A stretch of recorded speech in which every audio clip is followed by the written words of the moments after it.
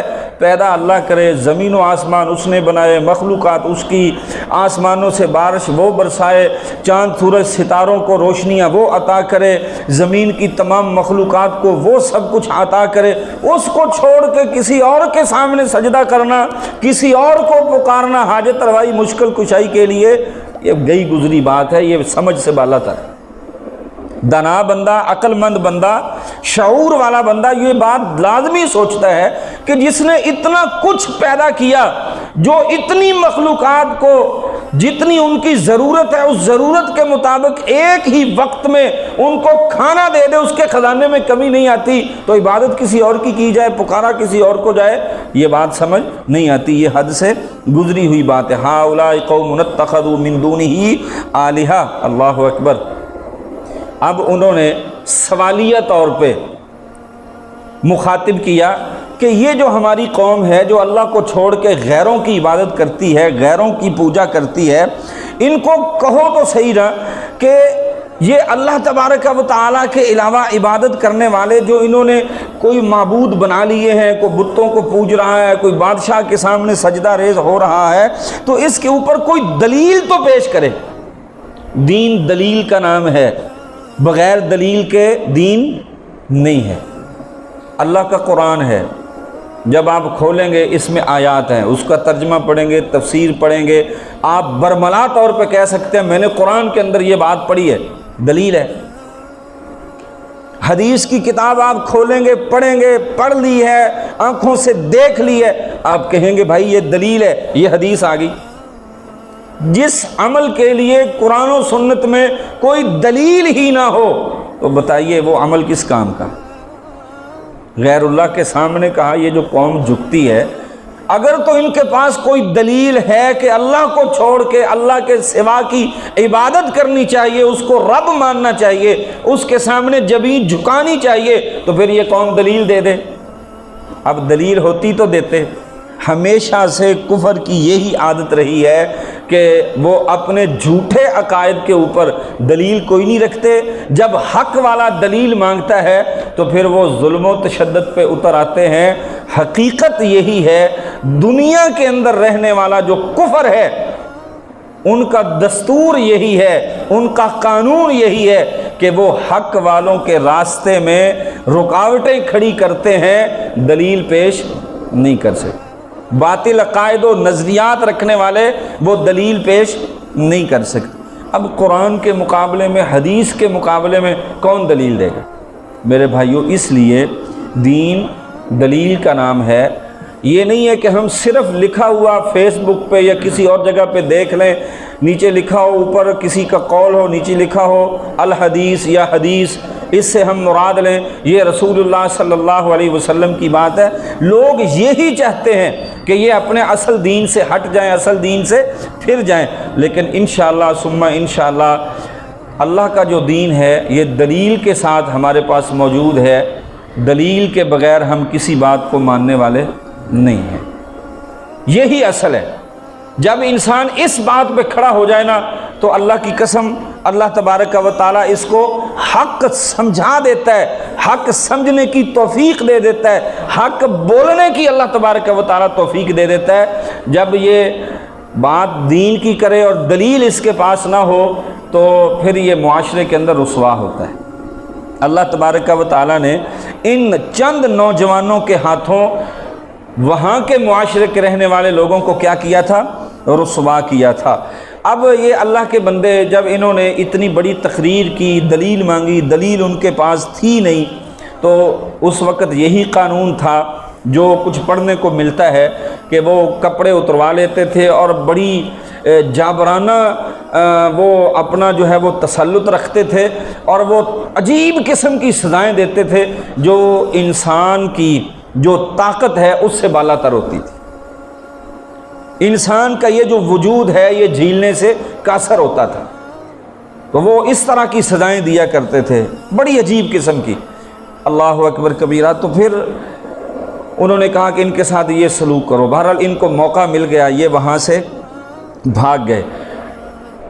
اللہ کے دین کے لیے جب کفر سے جان کا خطرہ ہو تو انسان ان کو چھوڑ کے اپنا ایمان اور اپنی جان بچانے کی خاطر جنگلوں میں پہاڑوں میں جا سکتا ہے، ورنہ نہیں۔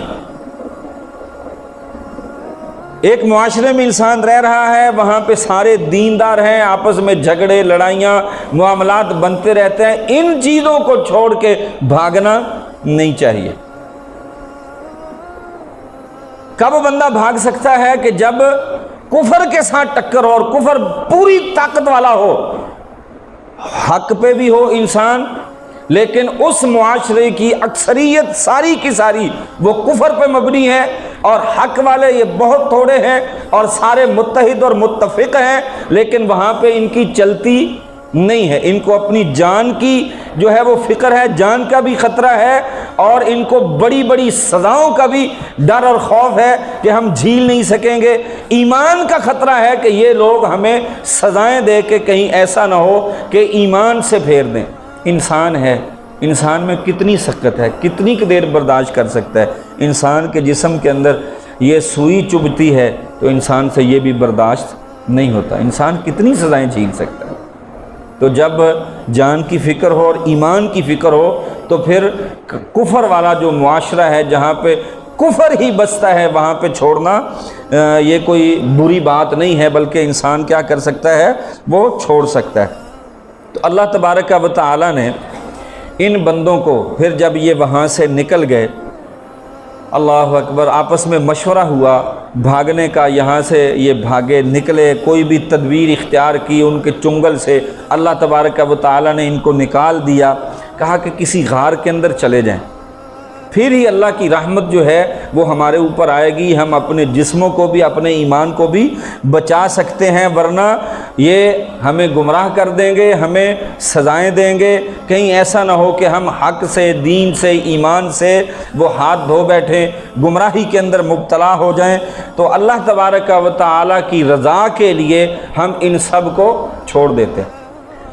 وہ صرف حق پہ تھے، بادشاہ بھی کافر تھا اور ان کے جتنے بھی اعزا و اقربا رشتہ دار تھے وہ بھی حق پہ نہیں تھے، اس لیے انہوں نے یہ سارا کچھ چھوڑ دیا۔ اللہ اکبر۔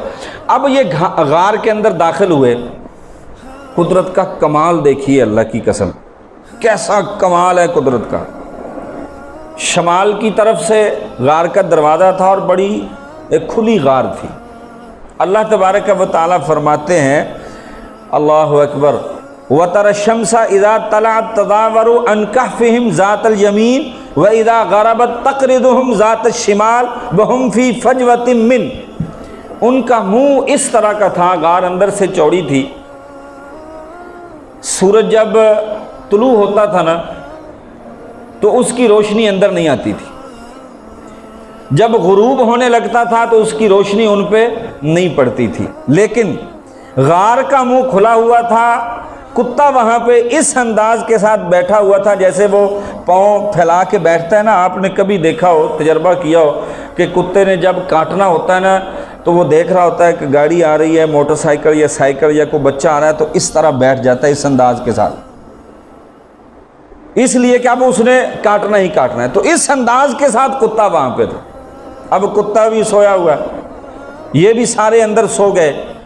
اللہ اکبر۔ سورج ان کے اوپر اپنی دھوپ جو ہے وہ روشنی کی صورت میں نہیں ڈال سکتا تھا، بلکہ اس کی گرمی کی حرارت وہ ان کو پہنچتی تھی، ہوا بھی پہنچتی تھی، دھوپ نہیں آتی تھی، سورج ان کے اوپر نہیں آتا تھا۔ اللہ کا ایسا کمال ہے کہ جب وہ طلوع ہوتا پھر بھی ایک سائیڈ سے وہ سایہ ہوتا، جب غروب ہونے لگتا پھر بھی ایک سائیڈ سے سایہ ہوتا تھا، لیکن روشنی بھی اندر آتی تھی، ہوا بھی اندر آتی تھی۔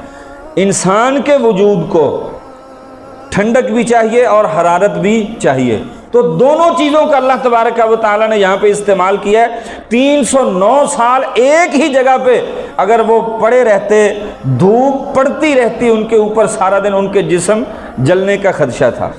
اچھا، پھر اللہ تبارک و تعالیٰ فرماتے ہیں کہ ہم ان کی کروٹوں کو بھی بدلتے تھے۔ 309 سال تک سوئے ہوئے تھے، کروٹیں بھی اللہ تبارک و تعالیٰ بدل دیتے تھے۔ کیوں بدلتے تھے؟ ایک ہی جگہ پہ آپ بیٹھے رہو تو یہ جو مٹی ہے یہ انسان کو کھا جاتی ہے، قبر کے اندر مردے کو دفناتے ہیں نا ہم، کبھی مردہ صحیح سلامت بالکل جس کو ہم نے دفنایا ہو وہ ویسا ہی دکھاؤ، یہ مٹی کھا جاتی ہے انسان کے وجود، ہڈیوں کا ڈھانچہ باقی رہ جاتا ہے۔ تو اس لیے اللہ تبارک و تعالیٰ انسان کے جسم کو حرارت چاہیے، وہ اللہ پہنچاتے رہے، لیکن ڈائریکٹ دھوپ نہیں پڑتی تھی، ہوا بھی ضرورت ہے انسان کی، وہ بھی آتی تھی۔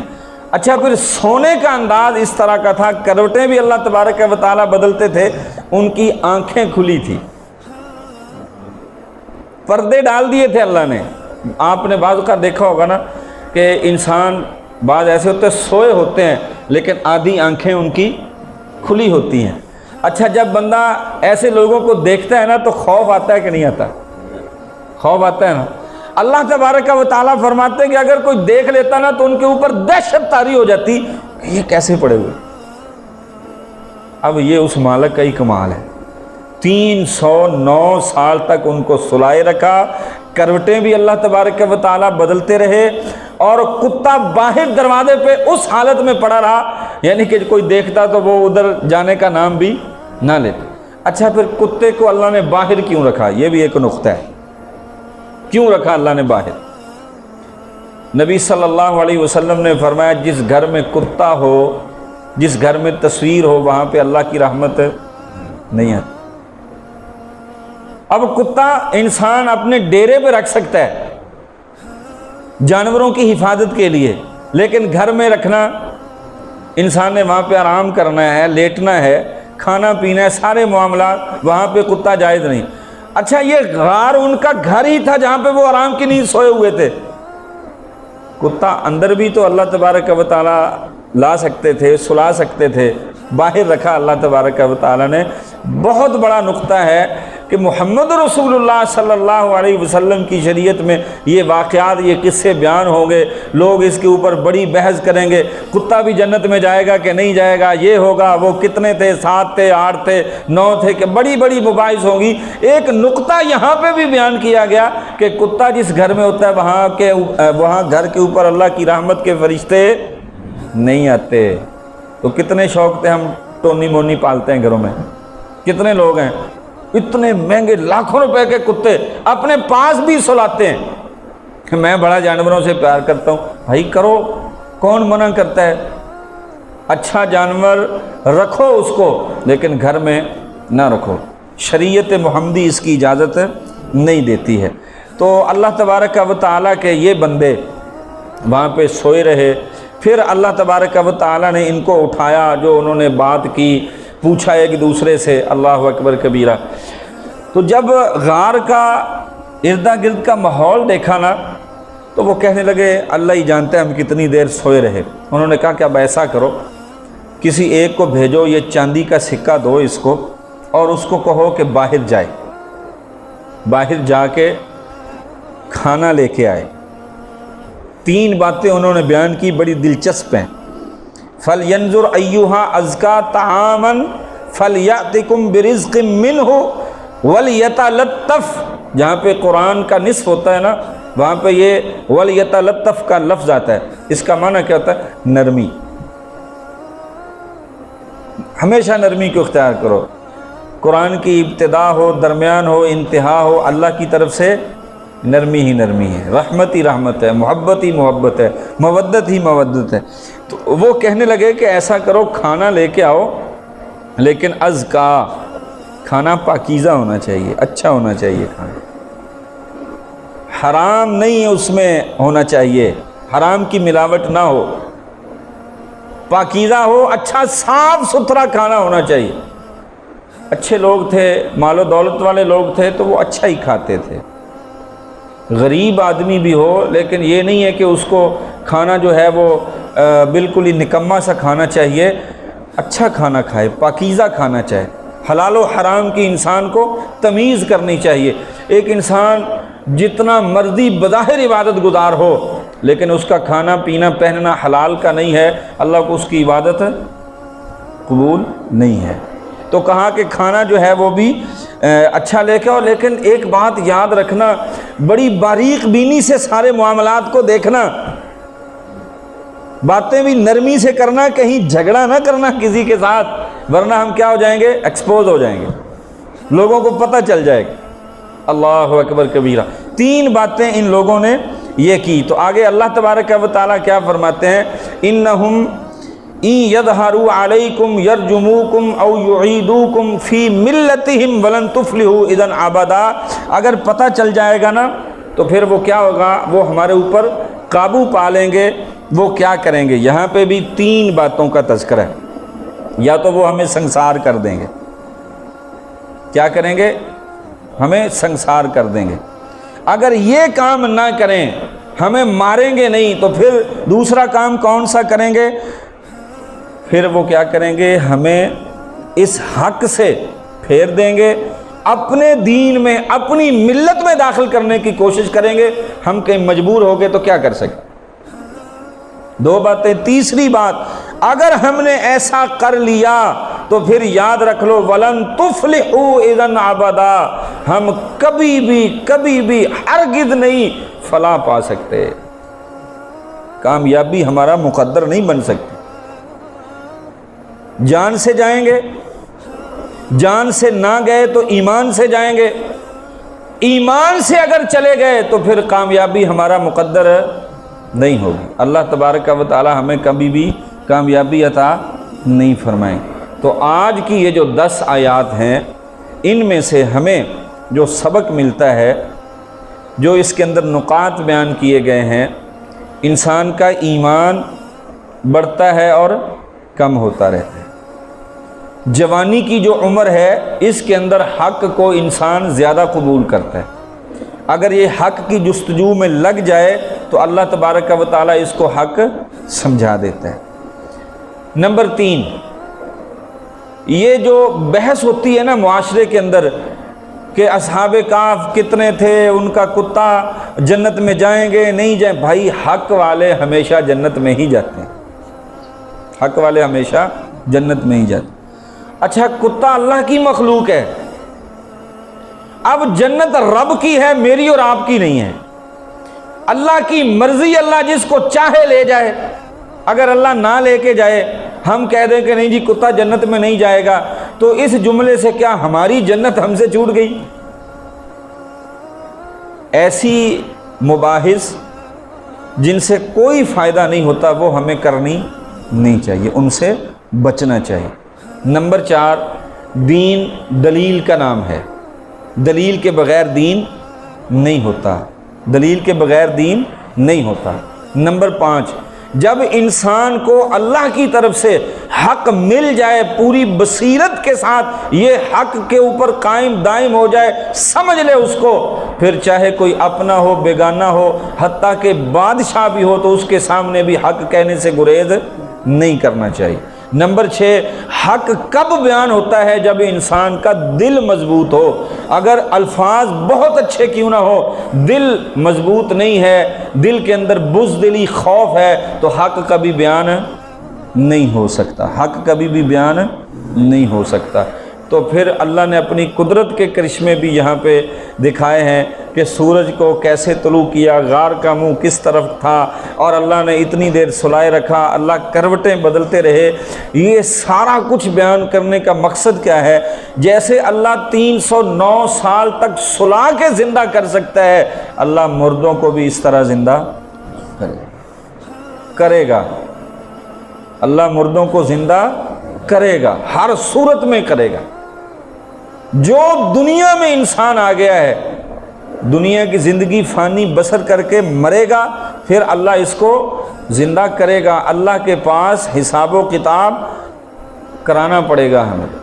اللہ کے فیصلے سے ہی جنت ملتی ہے، جہنم ملتی ہے۔ میرے اور آپ کے یا کسی اور کے فیصلے پہ جنت یا جہنم نہیں ملا کرتی۔ جنت بھی اللہ کی، جہنم بھی اللہ تبارک و تعالیٰ کی۔ ولی ہو اللہ کا، جتنا مرضی نیک کیوں نہ ہو، اللہ جو علم دے دے وہ علم ہوتا ہے۔ اپنی مرضی کے ساتھ انسان کہے کہ میں یہ کر سکتا ہوں، کچھ بھی کر سکتا نہیں ہے۔ اس کے پاس علم نہیں ہے۔